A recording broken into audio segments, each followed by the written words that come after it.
So I've noticed a few interesting things happening recently, Brian Weedeye, with Pro Evolution Soccer. And at first, it seemed like it was just a series of announcements, and it may be, but there may be something bigger happening. Let me sort of lay this out to you, and let me get your thoughts on this. So, first of all, the game Pro Evolution 16 released to fantastic reviews. Yeah. I think it's the highest rated sports game on Metacritic in several years. Since 2013, yeah. Okay, so that's a couple years at least. And considering the quality of many of the games of the PlayStation 4, Xbox One generation, that's pretty big, right? I mean, NBA 2K, MLB The Show, among others, have been terrific games. So that's one thing. So the game came out and it was very highly rated.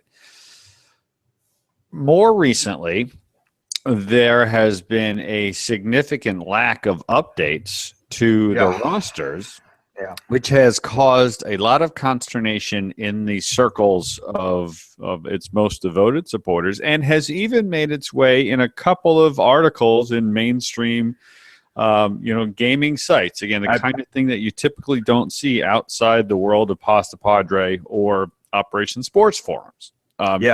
To the point where Konami, the company that publishes the game, actually issued an apology. So there was that. Then, just in the last couple of days, Konami announced a new free-to-play version of the game, which would feature, I think, the ability to play some exhibition games with, 8 big-time European clubs? 7 or 8, yeah. 7 or 8. Without, the Master League or things like that, which sort of make up the core of the game, but with the, the mode, the, Ultimate Team style mode included in it.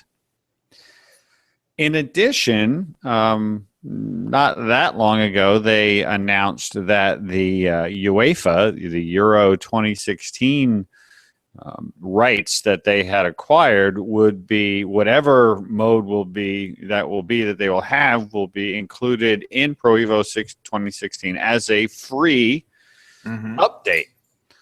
So a whole lot of things going on with this game. And again, it's just taken individually. It could be just a series of, any sort of news about a sports game, right? I mean, that's what happens.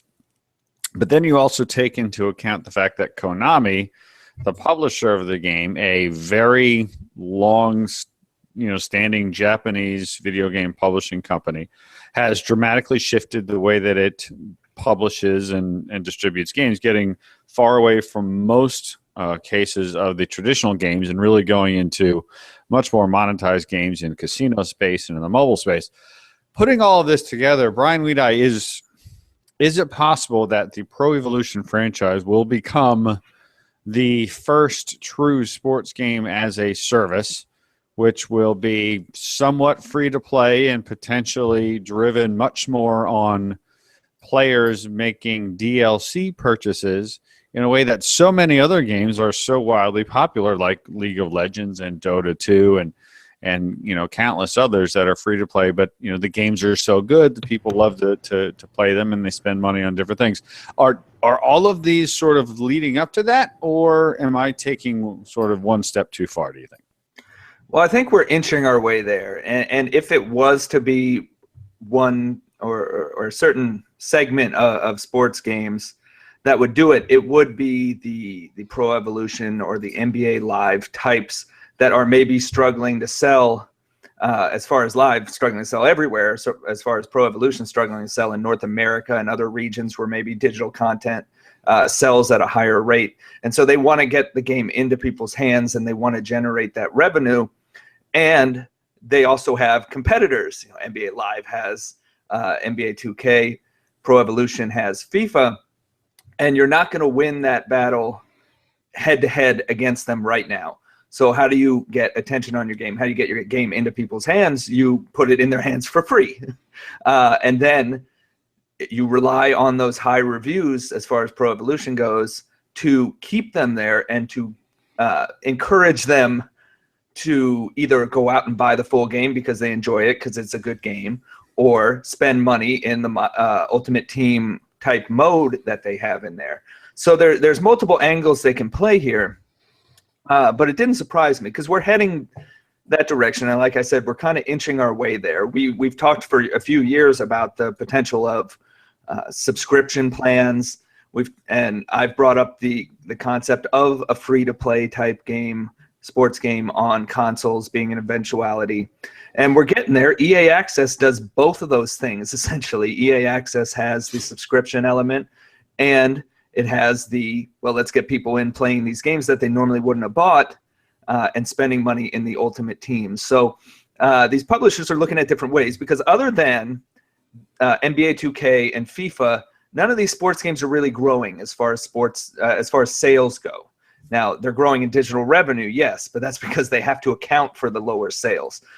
So these smaller games, the only way they're going to survive is through that digital revenue, and this is one way to do that is to generate the revenue through people who maybe weren't going to spend $60 on your game anyway. Pro Evolution has a lot going on, like you said, the Euro content coming down the line. Hopefully that's significant. I mean, EA's last attempt at that was kind of embarrassing, and they charged $20 for it. So hopefully they actually have the licenses for the nations that are involved, for the 53 nations in the tournament. Hopefully they have those licenses, or else what's the point? So it's interesting going ahead, but I think this gives people a reason to. Gives people who maybe would have bought FIFA or not bought a soccer game, it gives them a reason to try the game. It gives them a reason to maybe find that they like it, that a demo doesn't do. A demo really doesn't do that, and that's why these publishers aren't putting out sports game demos anymore. So you have 10-hour trials of EA Access, and you have a free-to-play version of Pro Evolution. And I think that's what we're going to see more of, or trending towards an eventuality of a completely free-to-play game. They're not to that point yet. They don't need to be to that point yet, but they're certainly testing the waters here. You know, some other interesting, I think, facets about why Konami's Pro Evolution could be the first to just go all out and do this. And you mentioned, you know, it's sales, it's box copy, quote unquote, sales aren't that strong in North America. They're definitely not. They are assumed to be much stronger in Japan and in South America, which are their markets. But yeah, the license, right? NBA 2K, Madden, MLB The Show, these games are contractually obligated to come out every year on a certain date. NHL is another one. They're, because of the contracts that they have with the leagues, the licenses, they have to have an annual game. I obviously don't know what Pro Evolution's license requirements are, but they don't have the licenses that FIFA does. Now, granted, FIFA is very different than North American professional sports, right? Because it's actually a conglomeration of the Barclays Premier League in England and the Bundesliga in Germany and such. But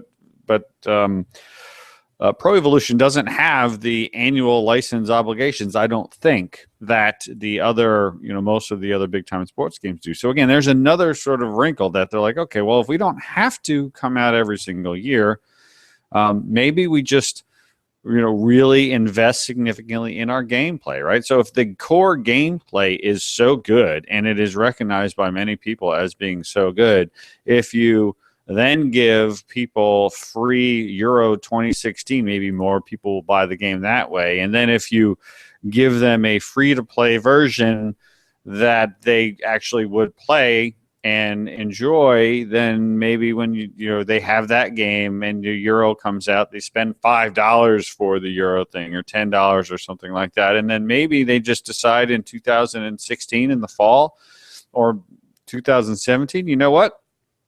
We see what great games can do.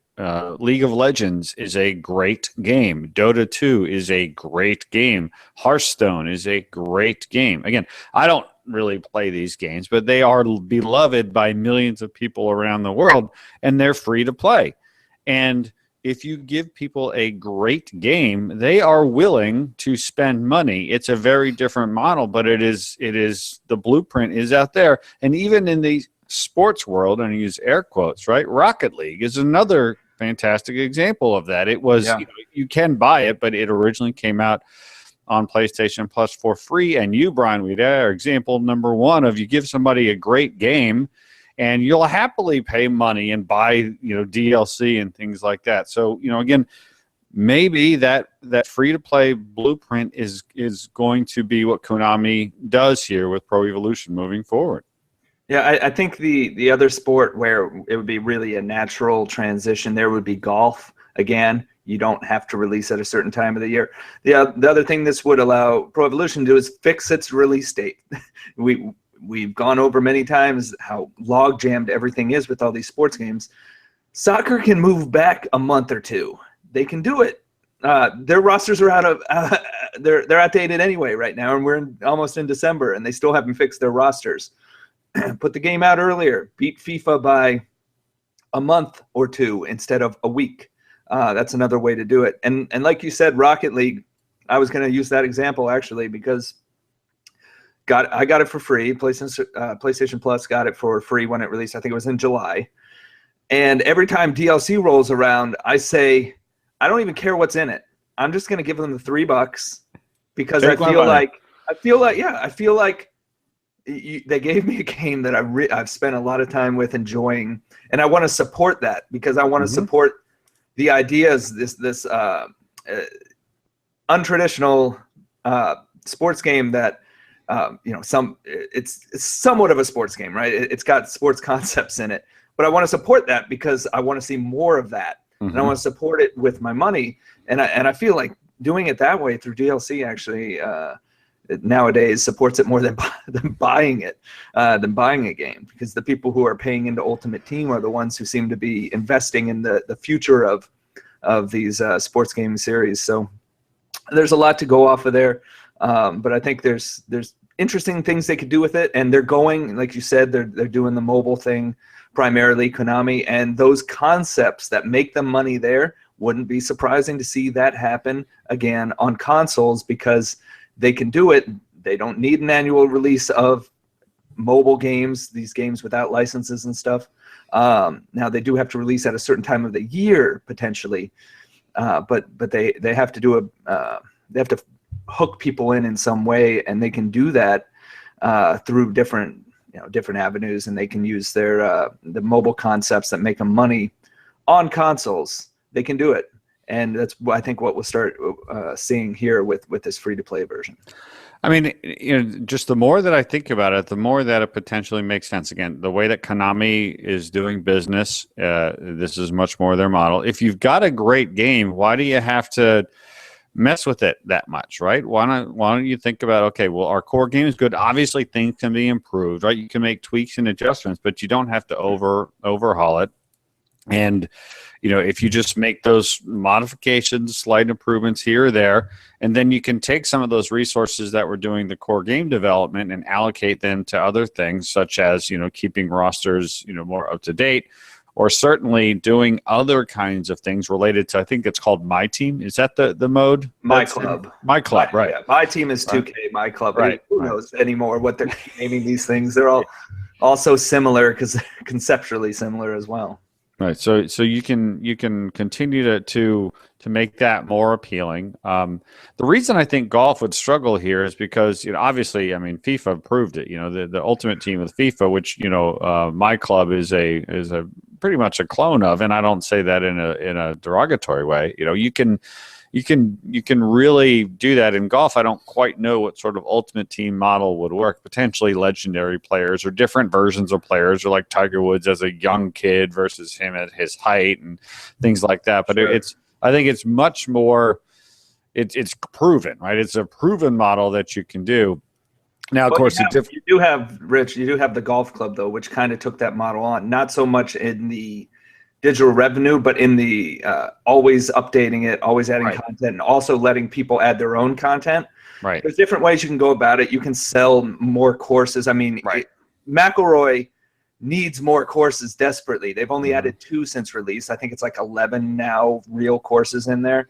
And if people had bought the game, if more people had bought the game, it would make sense to actually sell them extra stuff down the line when it doesn't feel like people were just shorted when the game release. You can't leave people feeling like that because they abandon it or they don't buy it in the first place. Then you have no one to sell DLC to. So there's, I think the golf club is a good example, though, of how maybe they haven't monetized it the way they could, but how you can have a base of a game and then continue to expand what it offers, just like Rocket League is doing.